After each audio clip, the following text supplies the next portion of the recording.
So let me tell you a little bit about Amberly before we get started. She is a best-selling author. True Grit and Grace is an absolute gem. She's got a top 1% podcast. USA Today has named her as a top speaker. She's been on the Today Show. She's been on The Doctor. She's been on Hallmark. She holds absolutely killer masterminds. And she is just an overall badass. So we are super excited to have her with us today. Kathy, get us started.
Thank you, Mike Perlow, for an epic intro. Amberly, how about that?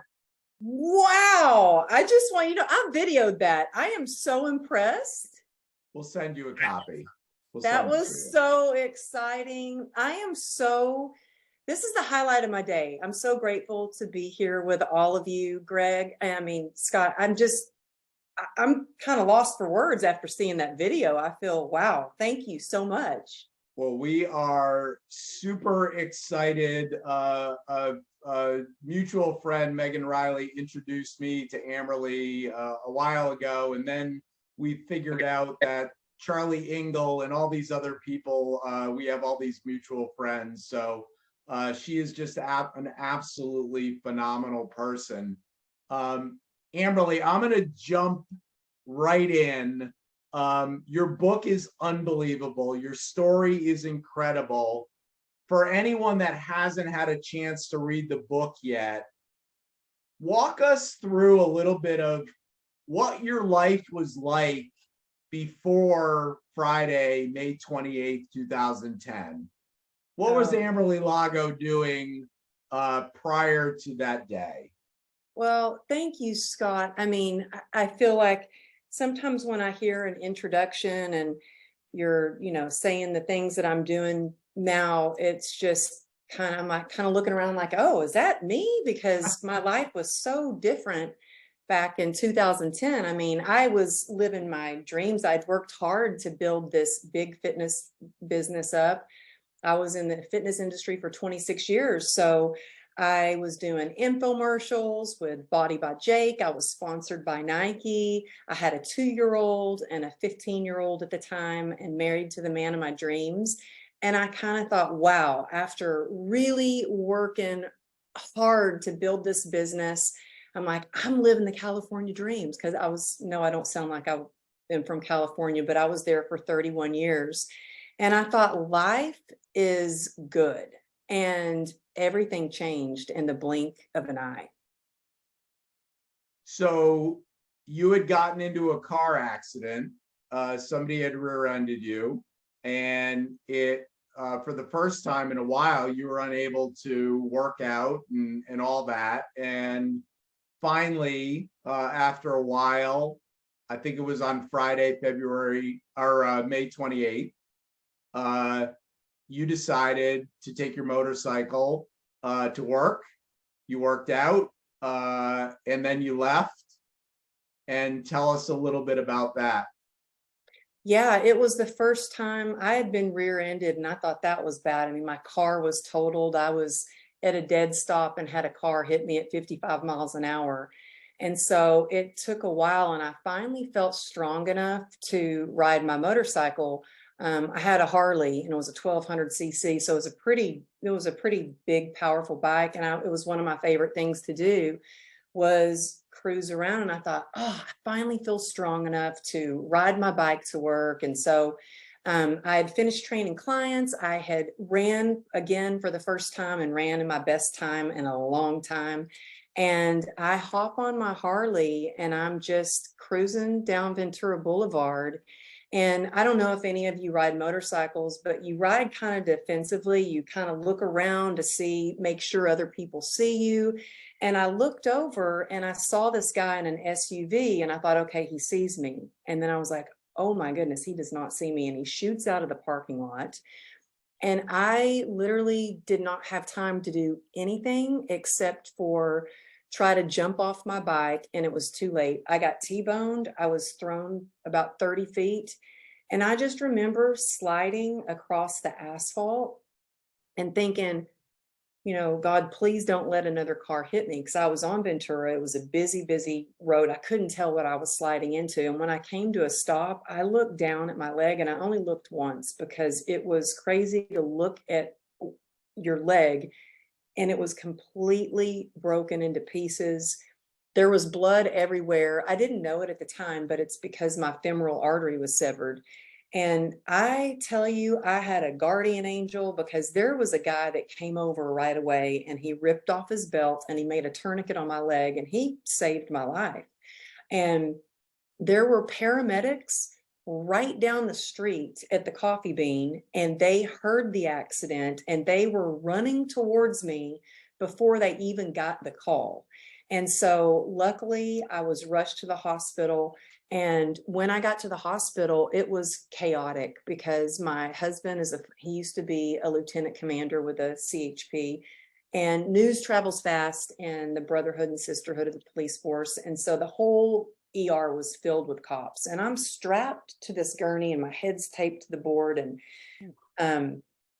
And I'm calm. I mean, I'm pretty calm by this point. I was in excruciating pain, but I vividly remember every detail. And I remember hearing this crying like I had never heard before. And I was like, oh my gosh, that's my husband. And he's a big, tough guy. I'd never seen him cry.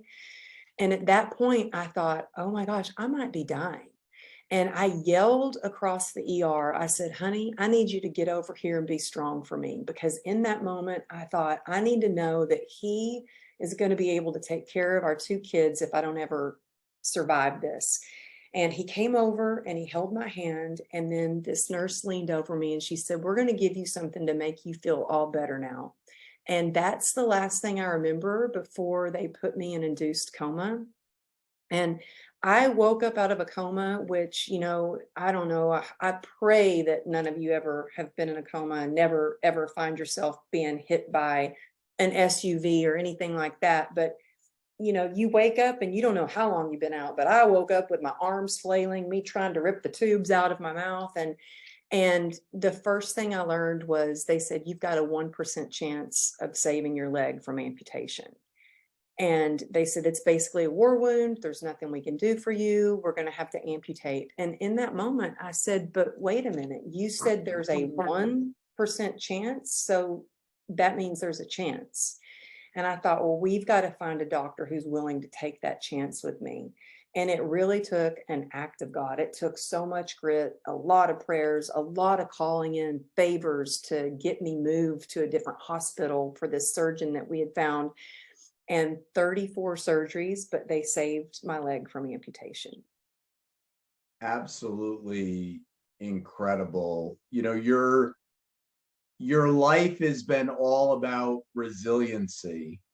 And I'm wondering how important is faith to your ability to be so resilient?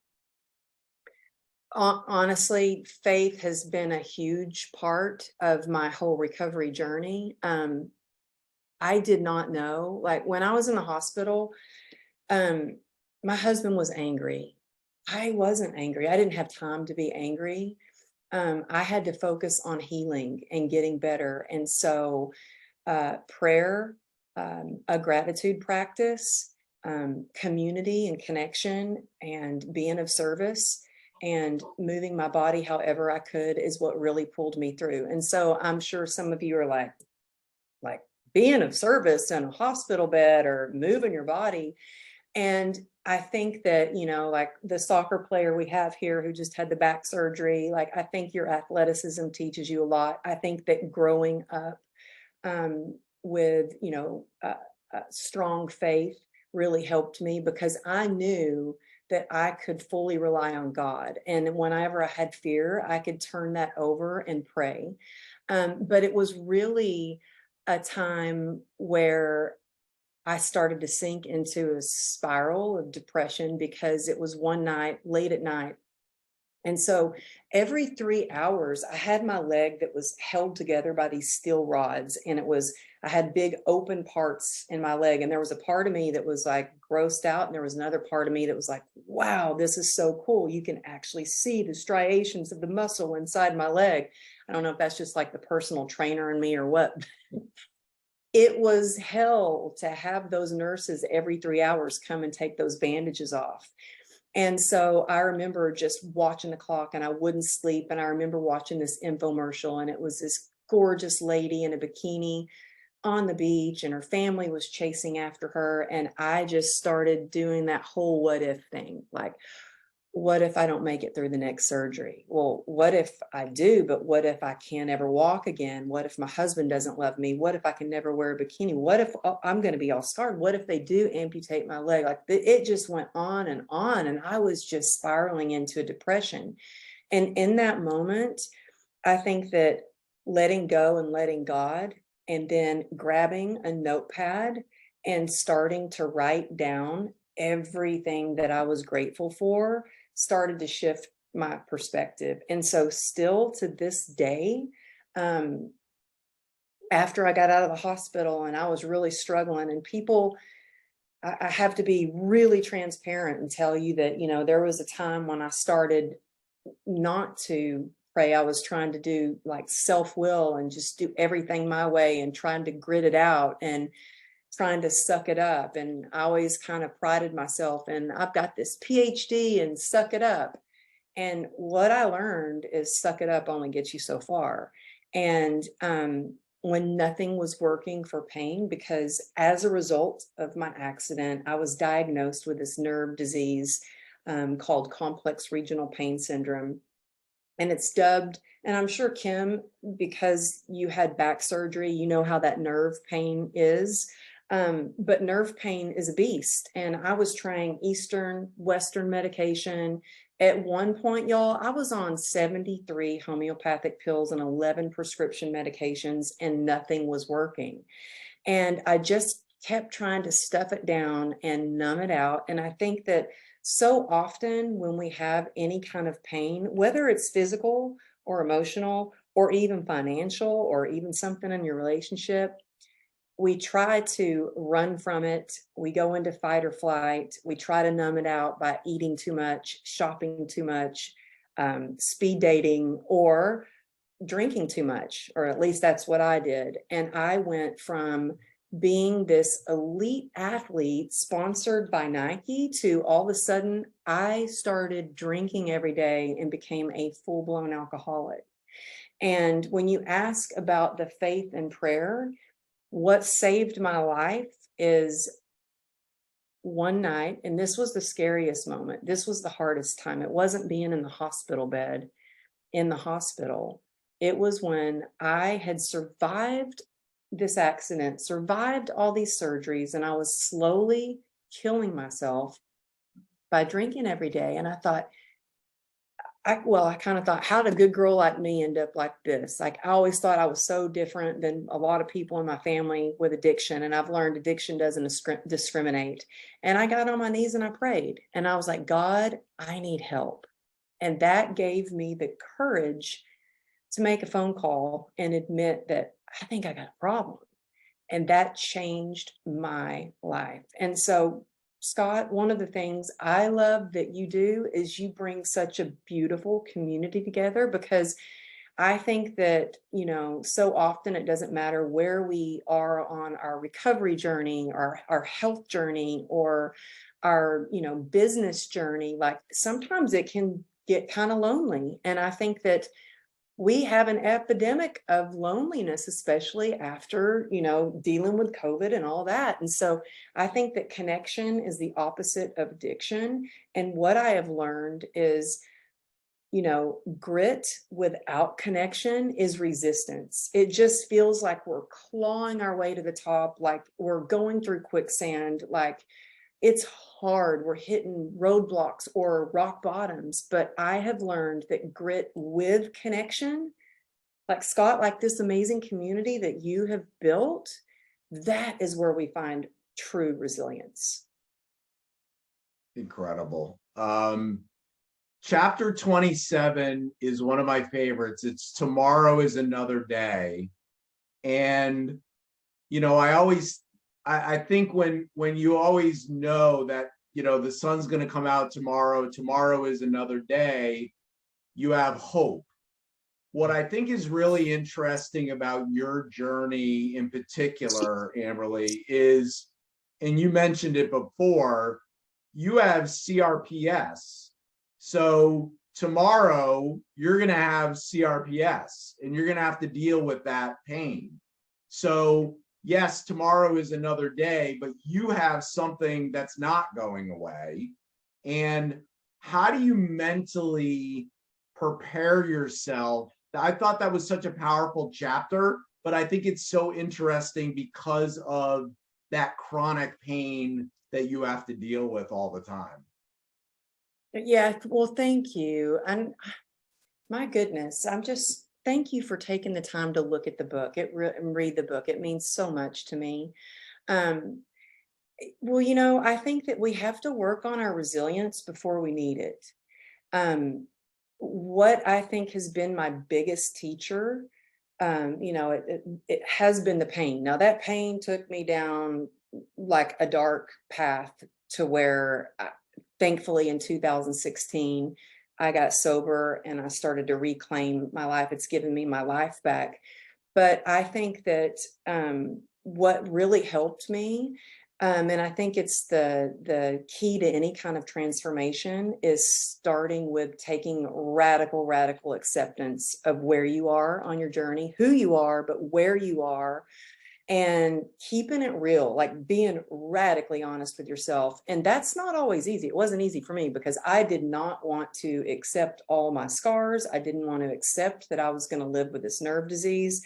I mean, I was in denial, and it didn't hit me until I had tried all these treatments. It wasn't working.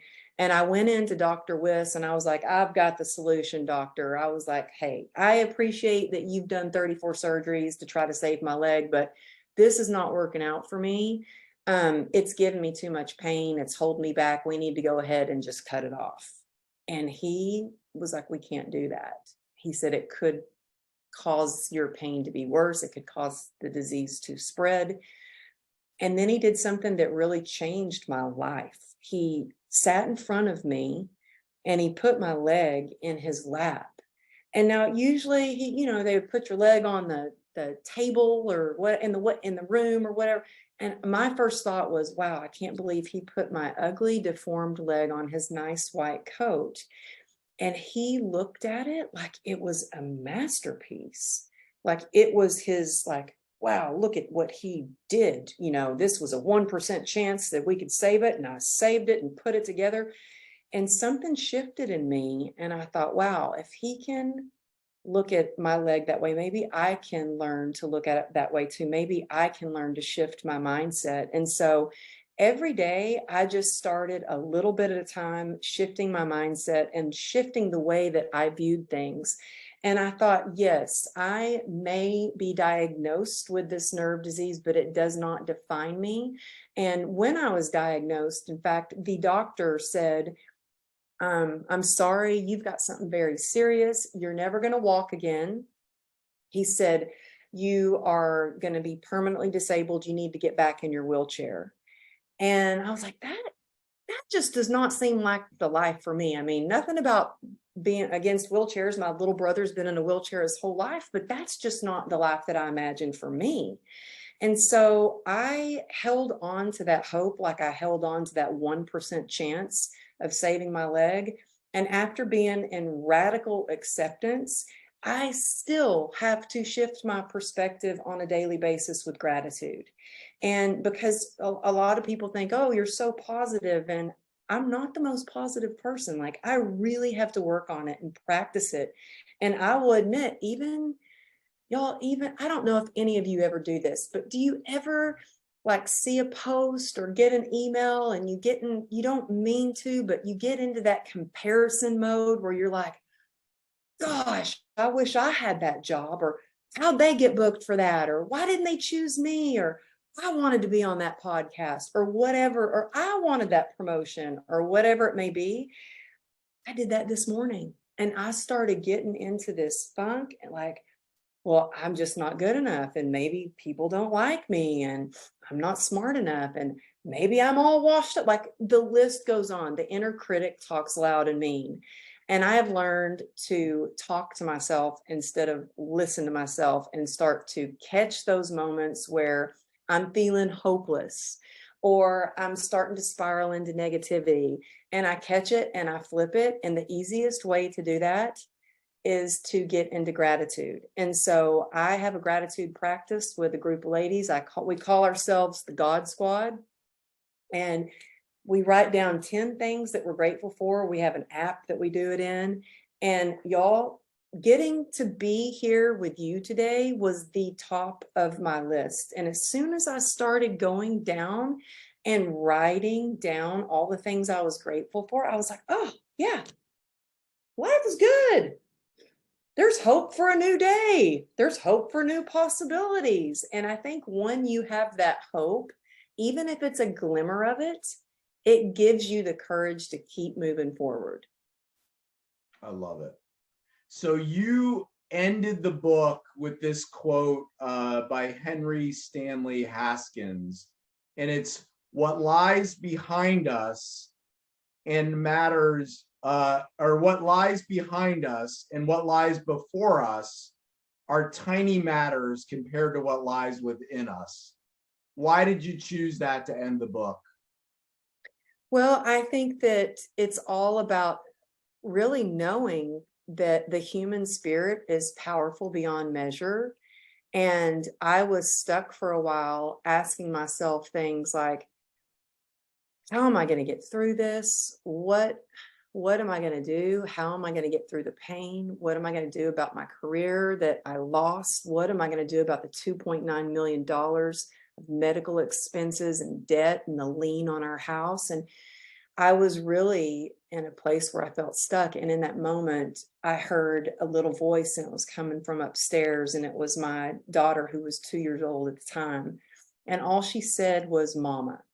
And in that moment, I thought, I knew why I was going to get through it, why I was going to learn to walk again, why I was going to reinvent myself and keep working and keep moving forward and be an example of resilience for my daughters.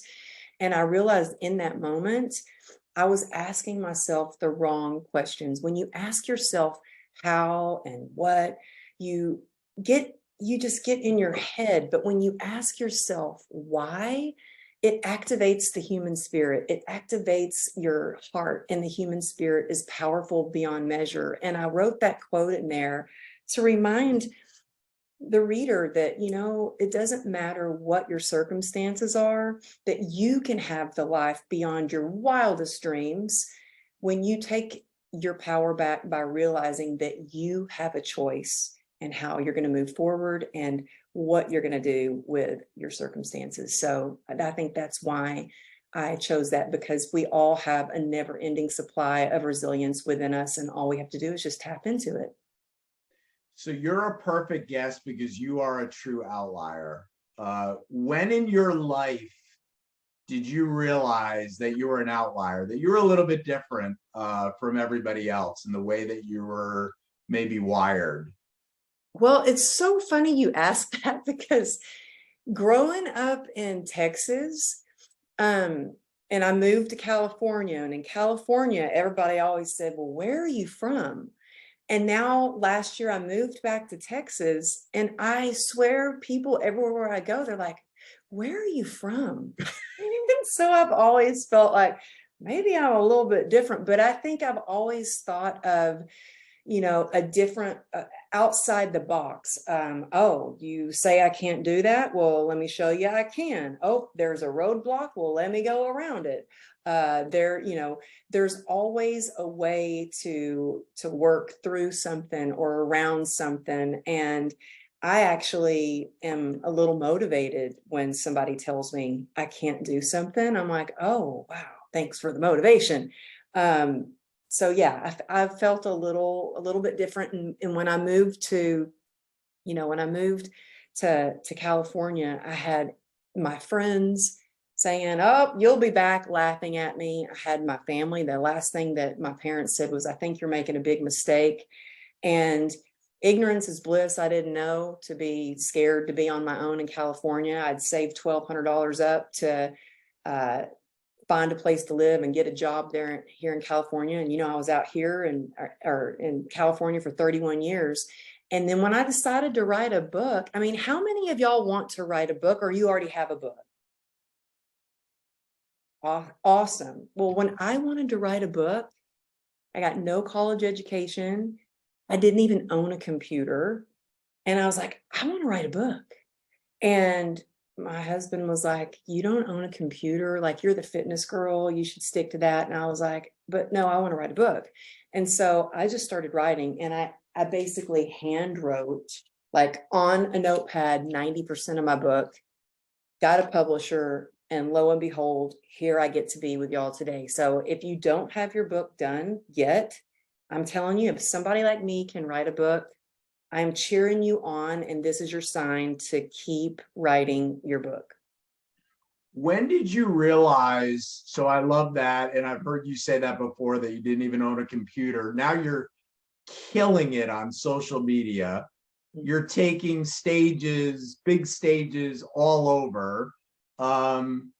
When did you realize that that was a passion and that was something you really wanted to double down on?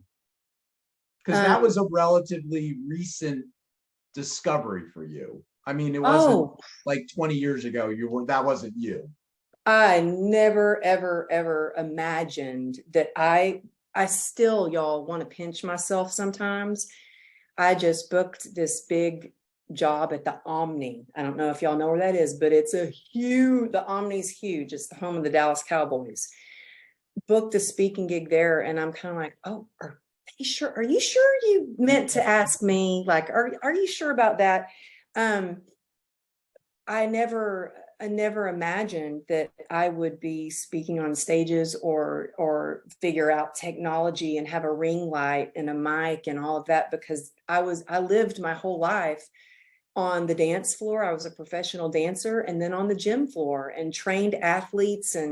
And so what I noticed is, after my accident, and people in the gym saw me in my wheelchair working out, and with my walker working out, on crutches working out, walking with a limp, back in my wheelchair. Like, they saw. And I was on the bike one day, and I had this lady next to me, and she looked over and she goes, do you ever get tired of people coming over and telling you their problems and wanting advice? And I'm like, no, it gives me purpose. It turns my pain to purpose.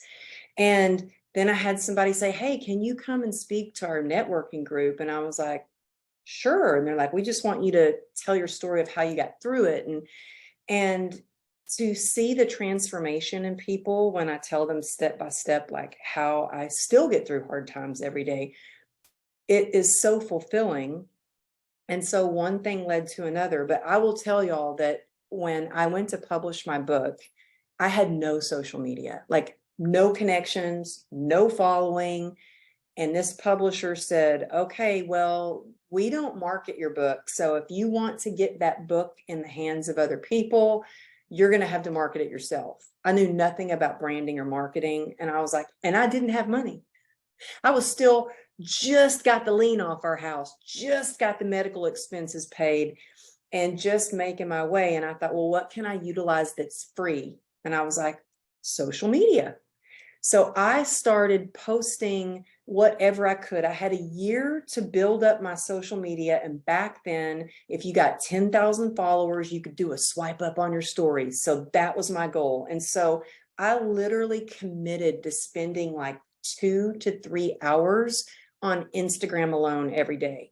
And, some people say, oh, I spend 10 minutes on Instagram. I'm like, no, it actually, to build real connections and to build an authentic audience and friends on social media, like I put in the time and I made the time. And the only time that I could do that was like 6 in the morning when everybody was asleep before school started and before I had clients.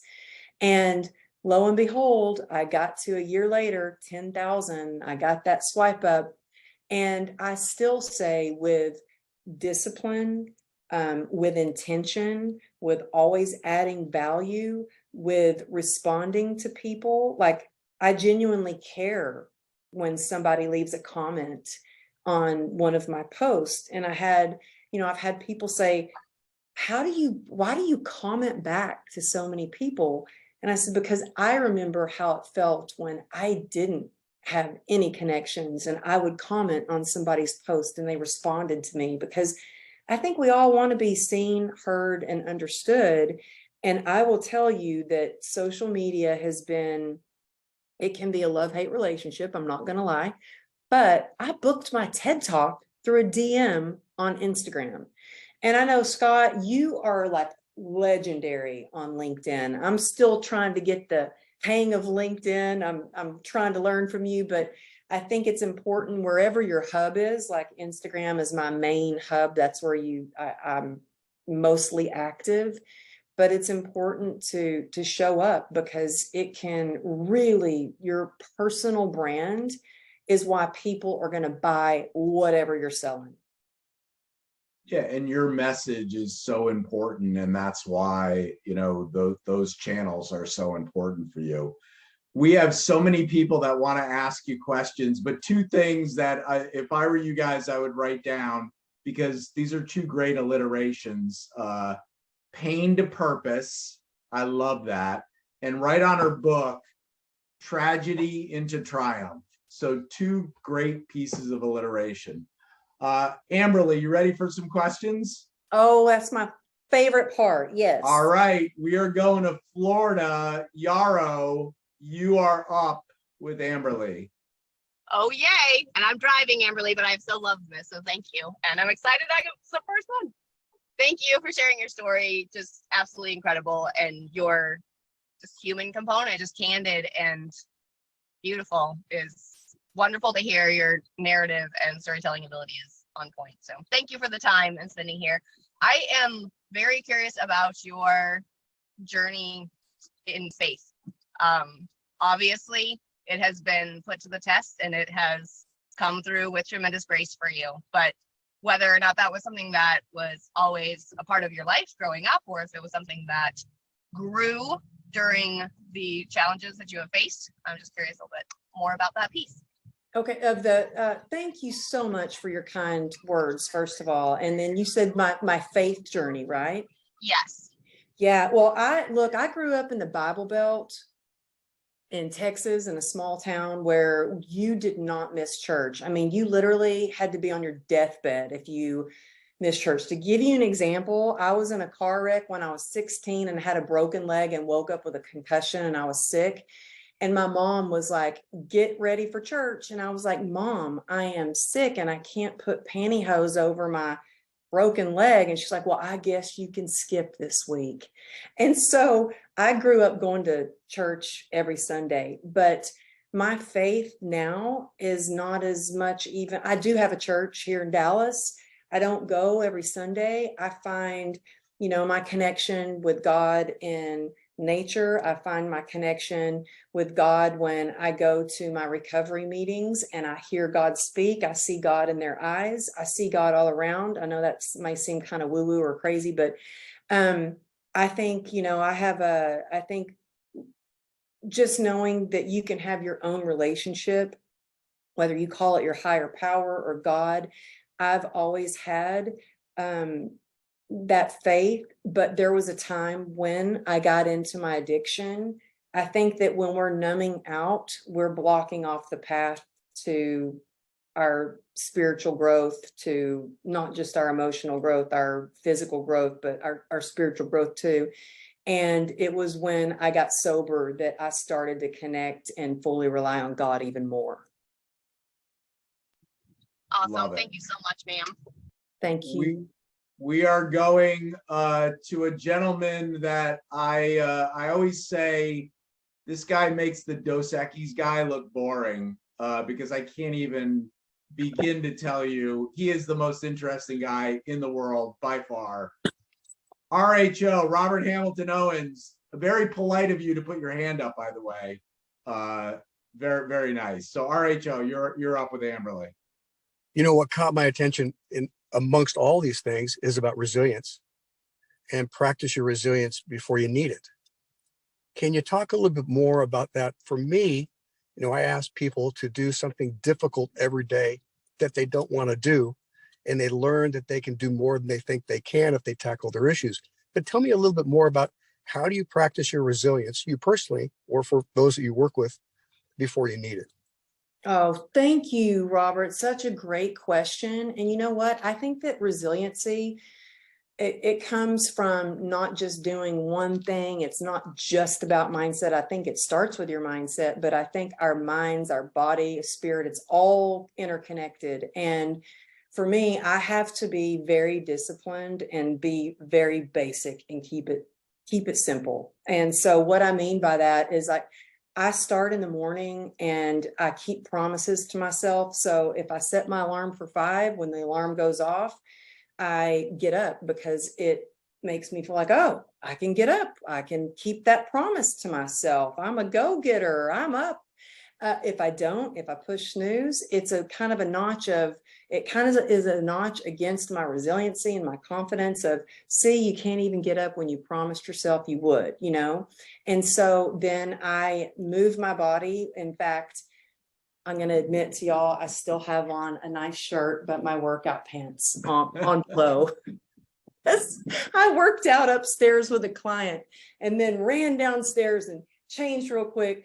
But I have to move my body to keep my strength. So when I was going through surgery after surgery, I would have a surgery, then sometimes only one day in between surgeries.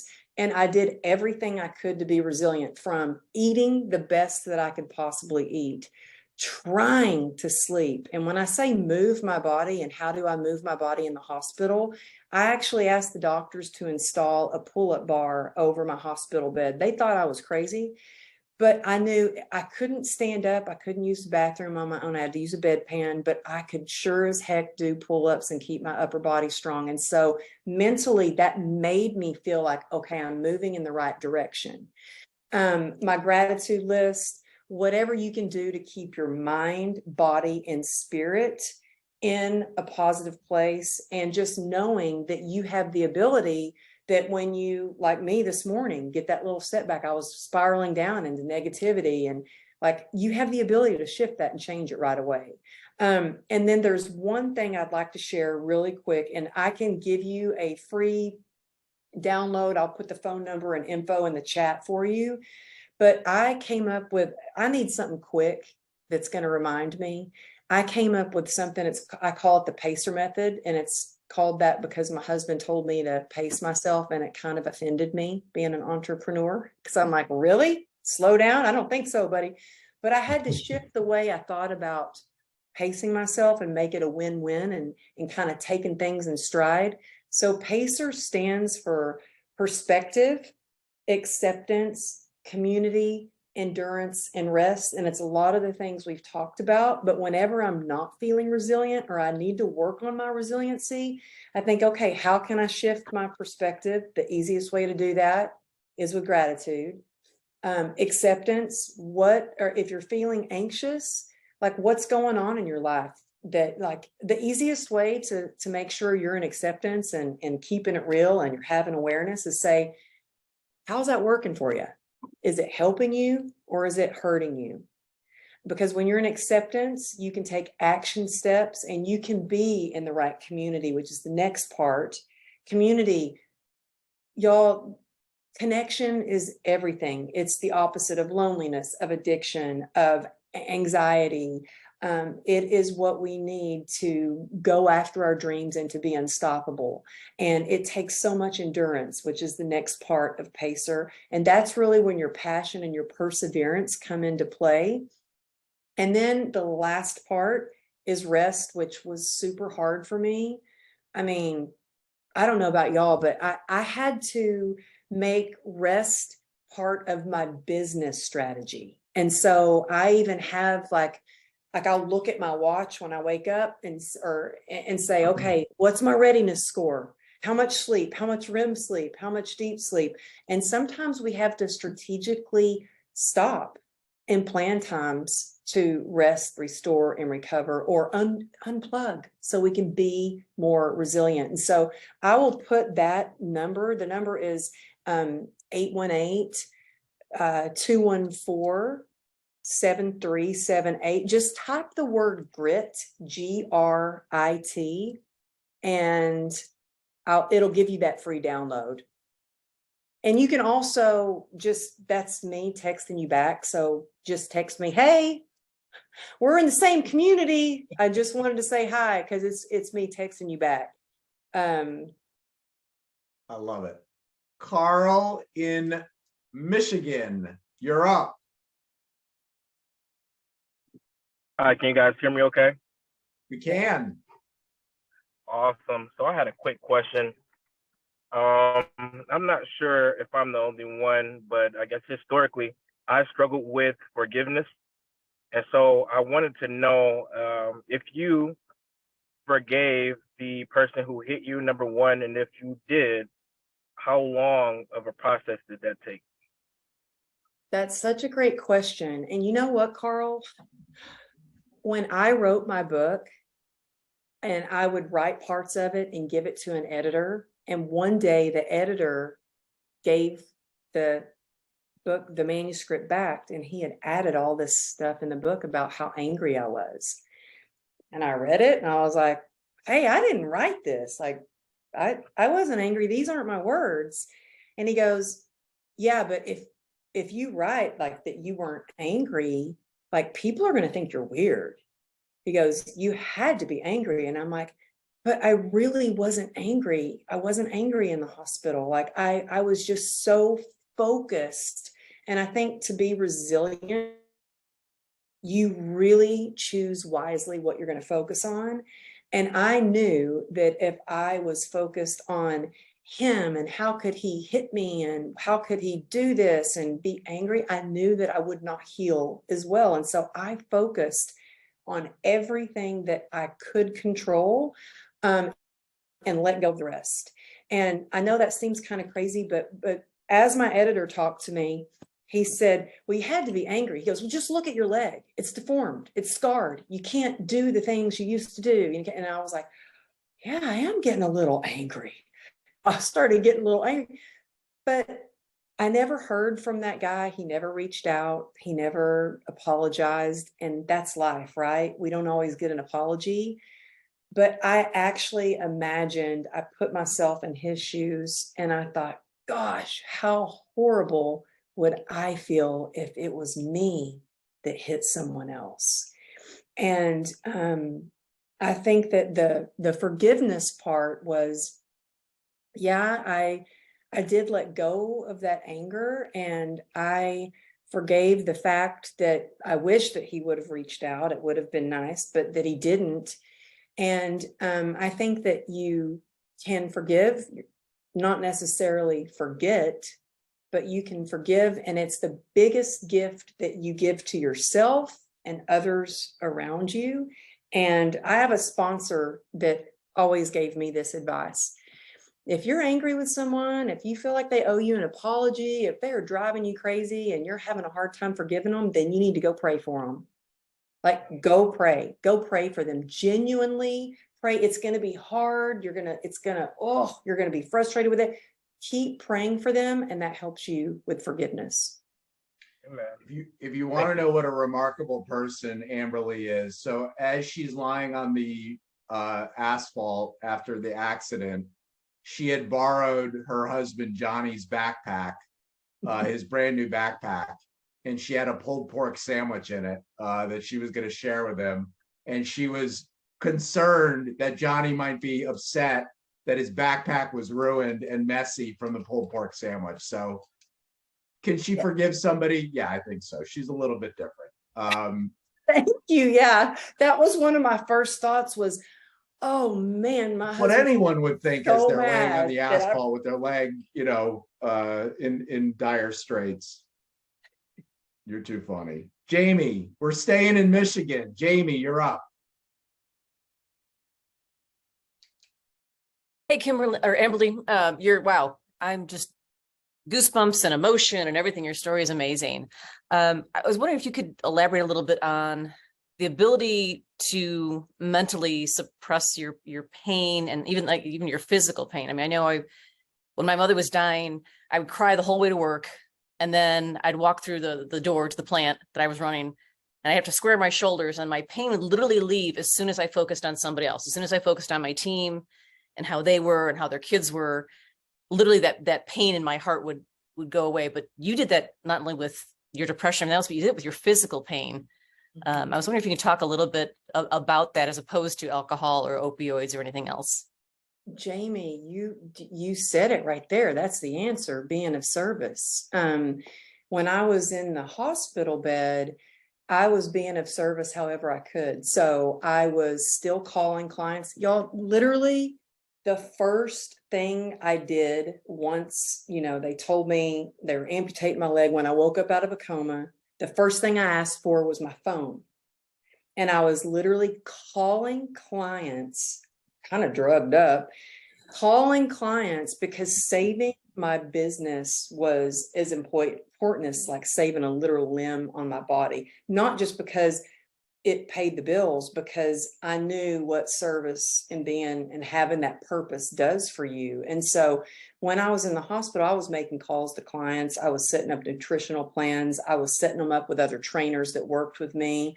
And then all the nurses found out I was, in the fitness industry. They were coming in. I was giving them exercise advice. I had a little chair set up in my hospital room and my own refrigerator. And the nurses would come hide out in my room, close the curtain and sit and tell me all the problems. And I would give them advice, kind of like my grandmother used to give me. And I noticed how it made me feel. And still to this day, my husband sometimes will get upset because he's like, you don't have to do this much. You don't have to work this hard. We're okay. Like, you don't have to do all this stuff. And he doesn't quite understand why I'm so on fire about being of service and helping others.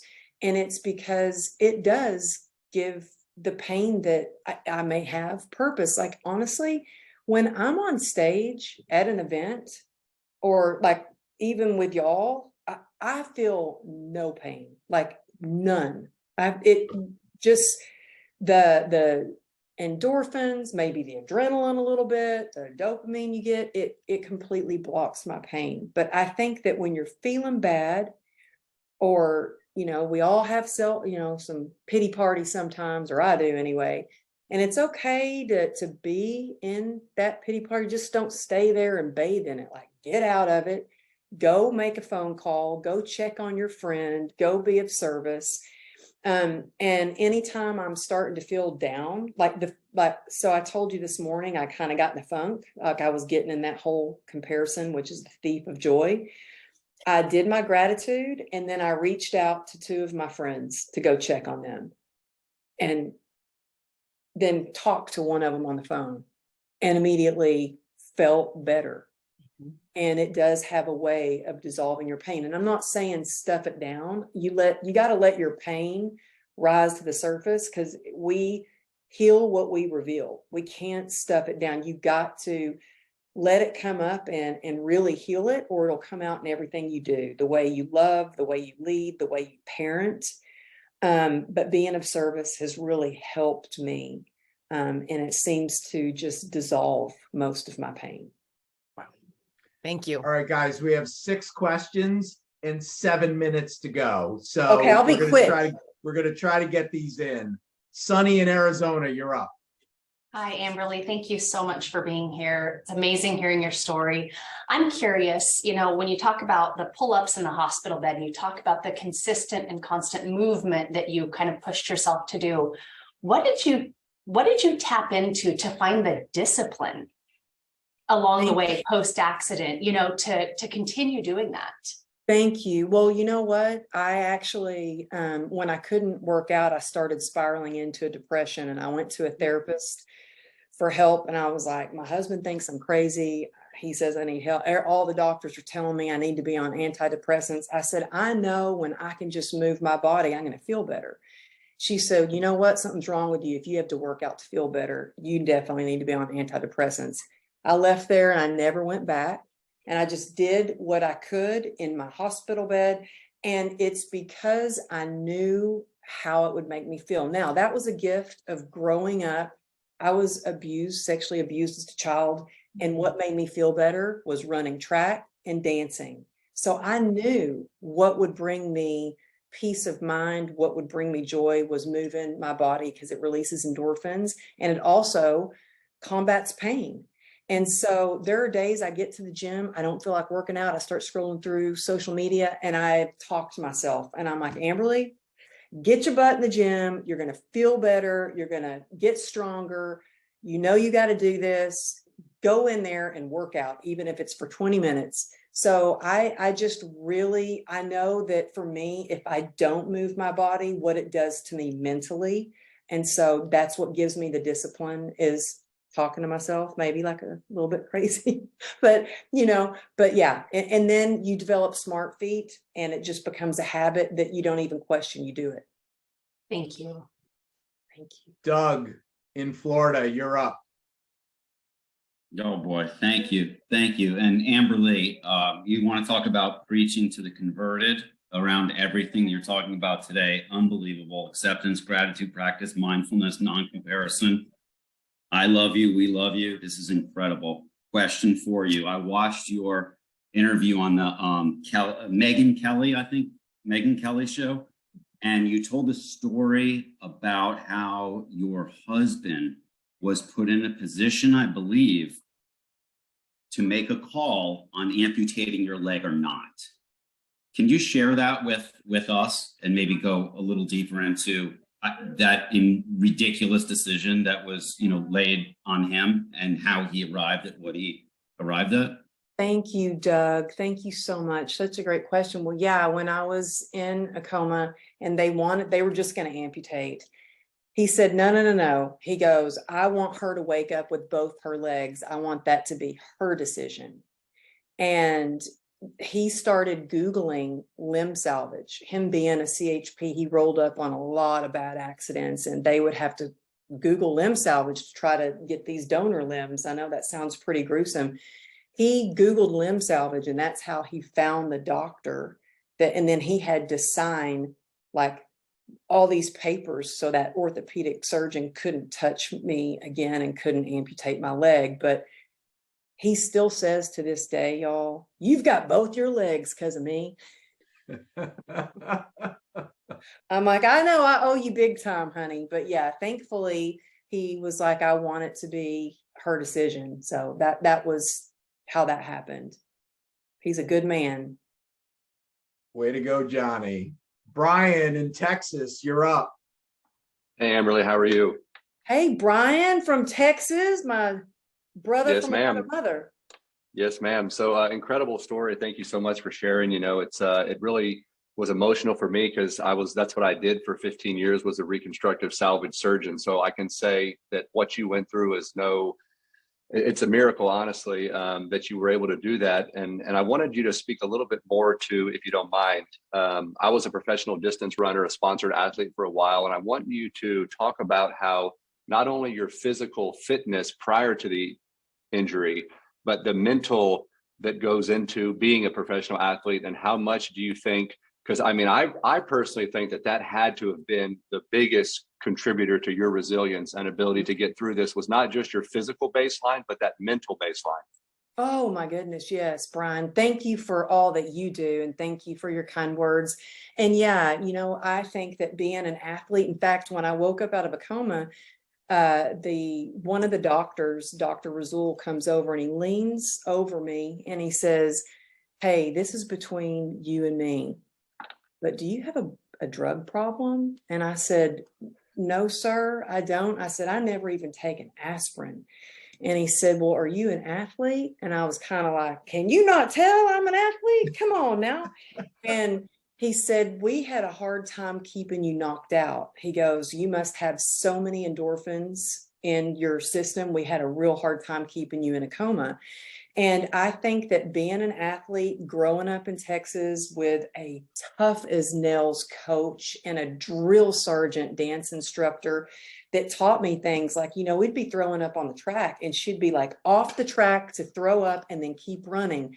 My dance instructor, I'd have like bloody toes in my point shoes and she'd be like, "Hey, look, the show must go on. Do you want your understudy to do it for you? You're going to keep going." And so I learned a lot of mental toughness, and I also learned how it made me feel when I would win in track. And I got us to district and I set a record in Texas for running the fastest mile, like what that made me feel like. And so I would just focus on one day at a time, 1% at a time, getting a little bit better, doing a little bit more, building that mental and physical toughness. And I really think that all the challenges that we go through, like that prepares us and makes us stronger and grittier and more resilient. And so the next time you're going through something and it's tough, I want you to think about, well, what's the toughest thing you've ever overcome? And you made it through that. And if you made it through that, you'll get through the next thing and the next thing and the next thing. For sure. Thank you very much. Thank you. Amberly, I want to be cognizant of your time. We have 3 more questions, but if you've got to bounce, then we are. I have time. I love you guys. All right, Scott Heathman. She brought up the military. You're a perfect guy to go to next. We may have lost Scott. Uh-oh, Scott, we can't hear you. Is Scott still on? Okay. You know what? We're going to go to Lindsay. We'll come back to Scott. Thank you. And someone else asked my question. So my revised question is, talk about the relationship between mental toughness, but you also present with such humility and non-judgment at the same time. Oh, thank you. Such a great question.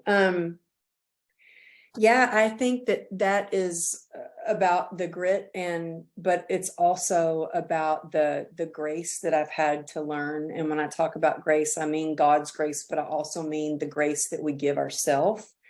And I think that it's really important to stay humble and hungry. To have that grit and that mental toughness to keep moving forward, but to also know when to give ourselves grace and to give others grace. And I think that when you go through something really hard, like for example, I had a client that I had for, oh my goodness, 21 years, and she had a lot of physical limitations. And she said to me after my accident, she said, "Amberly, you're a much better trainer now than you were before." And I said, "Well, what do you mean?" She goes, "Because you were always tough, but now you understand my pain at a different level."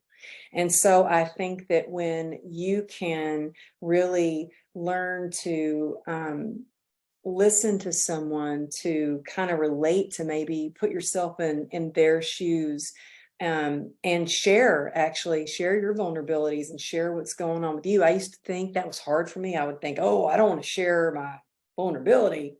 That means I'm weak." And what I realized is, no, it's a superpower. It's a super connector. And it's what allows you to form those deeper connections. So I know for me, when I'm talking to someone and, like, okay, for instance, I just had a nurse that opened up to me about her being sober. And I was like, me too. Do you know any like recovery programs that we can go to together? And it was like instant connection. When I have spoken with an entrepreneur and they're like, man, I just launched this first big course that I created and it bombed. And I'm like, I've been there and this is what I did to change it. It immediately connects. You know, we can relate, we can talk, and that gets rid of, you know, loneliness and anxiety, or, you know, so yeah, I think it's really important to, but I think it's important to share from a scar and not an open wound. Do you know what I mean? Like do that healing work before you start openly sharing, especially on social media. Thank So you. well said. All right, we're going to go to Scott Heathman, and our cleanup hitter is going to be Chad in California. Scott, you're up. Chad, you're our cleanup hitter. All right. Can you hear me okay? You can. All right. Perfect. Amberly, it's so awesome to hear your story. And it, you know, the story is not the accident, right? Or the adversity itself. The story is so much everything you learn after that. And I think that's where, you know, I found time to write up a page and a half of notes, you know, just absolutely incredible.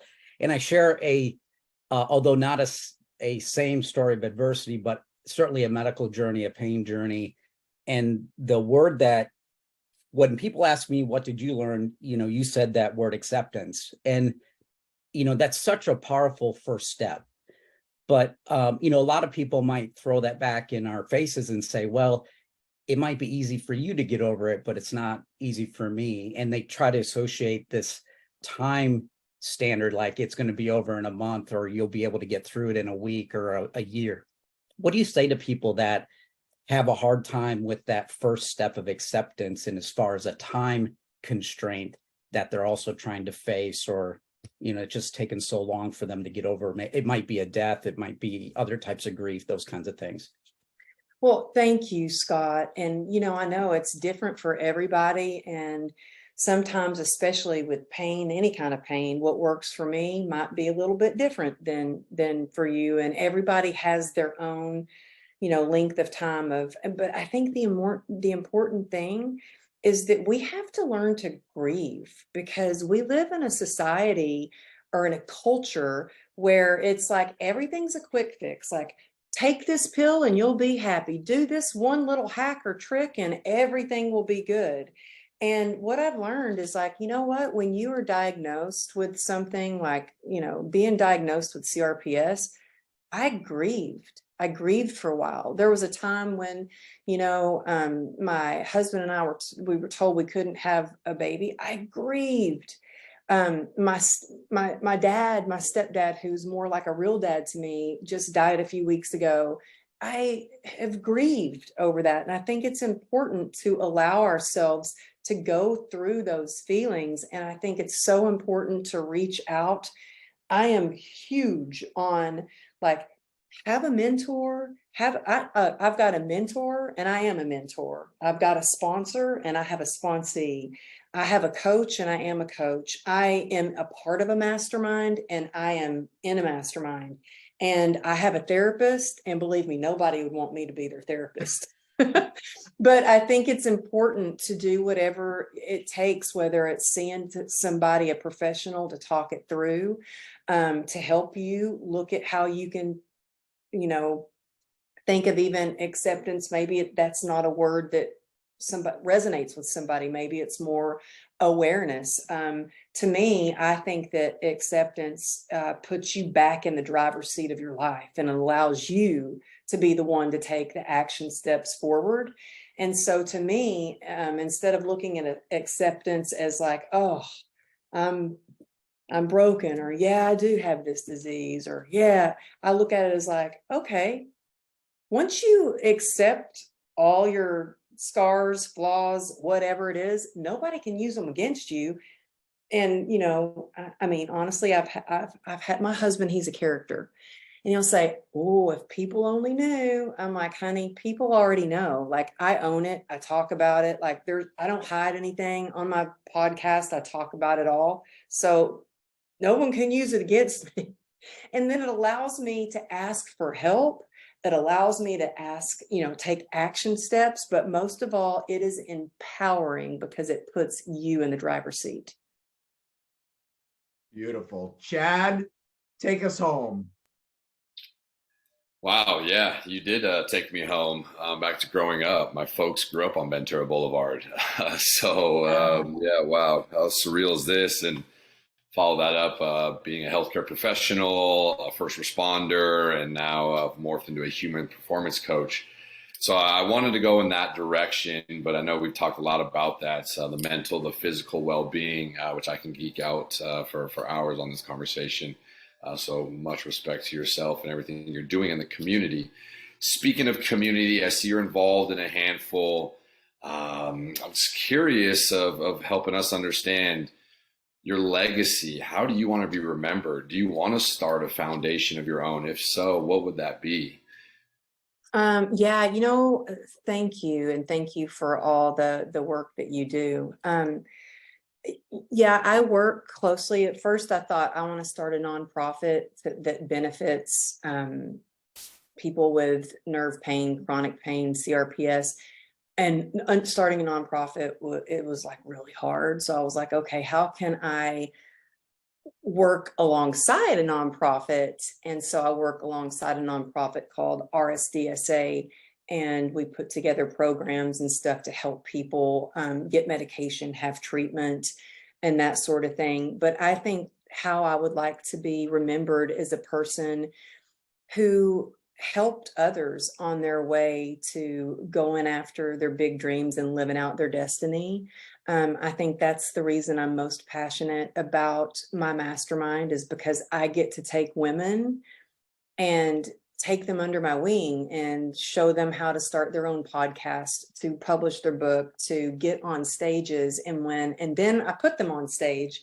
And I just had an event. It was called the Unstoppable Success Summit. And so I flew out 22 speakers and I let the ladies from my mastermind get on stage. And some of them, it was the first time on stage. And it was incredible to see these women step into their power with confidence. And so I think I would like to be remembered as a person who helped others really see the potential that they have inside them, and to stop playing small and to use their voice and to share their story to make a bigger impact. Does the name Andrea Albright ring a bell?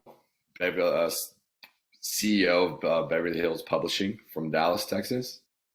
No. We're mutually connected on LinkedIn, but I know we're over time. So there's a few women entrepreneurs okay, awesome. I'll follow up with a note. Okay, thank you. Thank you, Chad. Amberly, this has been unbelievable. And I know that you helped every single person on this call. So we're now a community of about 600 people in 34 countries. How can we help support you in your journey? Oh my goodness. Honestly, y'all, thank you so much. This is the highlight of my day. Scott, you amaze me. You are amazing. All that you do, the people that you bring together, how thoughtful you are. Y'all, he sent me a happy Mother's Day text. I was so touched by that. You're just so kind and so thoughtful. This has been incredible. I thank you for your kindness, for your questions, for your presence being here, because it's been a gift to me. And so I think the biggest way you can support me is just to stay connected and reach out to me if you ever have any questions, and if there's any way that we can collaborate or do something together, or there's anything I can help you with, just know, text me. Shoot me a message on LinkedIn, and I'm just excited to get to know you more. So thank you so much for having me. This has been such an honor. Oh my God, so much fun. Guys, buy True Grit and Grace if you haven't already. Leave a review on Amazon. Amberly, thank you. Have a phenomenal rest of the day. You're the best. Thank you. Thank y'all so much. Thank you. Thank you, Amberly. Great. Thank you. And thanks for staying for overtime. Thank you guys for hanging in there. That was powerful. Unbelievable.